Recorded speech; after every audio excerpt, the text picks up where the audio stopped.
ভুট্টার পাতা অথবা ভুট্টার কচি ডগা উপরের যে অংশটা, হ্যাঁ, এটা খুবই গুরুত্বপূর্ণ আমাদের গরু মোটাজাতকরণ এবং দুগ্ধকরণের ক্ষেত্রে। আমি নিজে একজন ছোট খামারি। এই হিসাবে আমি প্রতিনিয়ত ভুট্টার পাতা খাওয়াই। আমি সে জায়গায় যে সময়ে ভুসি খাওয়াইতাম, ফিড খাওয়াইতাম, তার পরিমাণটা কমায় দিয়ে এই ভুট্টার পাতাটাই খাওয়াচ্ছি। আমি দেখতেছি যে তার চেয়েও অধিক পরিমাণে পারফরম্যান্স দিচ্ছে আমার।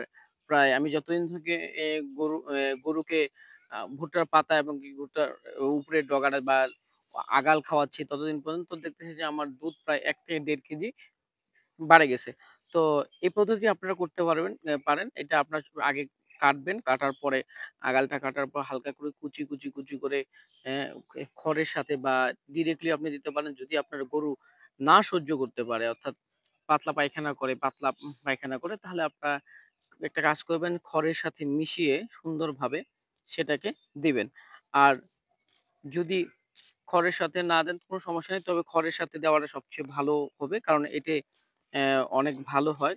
খাদ্যটা পাতলা পায়খানা হয় না। এতে আপনার পুষ্টি গুণাগুণ ঠিক থাকে। এজন্য আপনারা এটা বাসায় তৈরি করেন সুন্দর করে।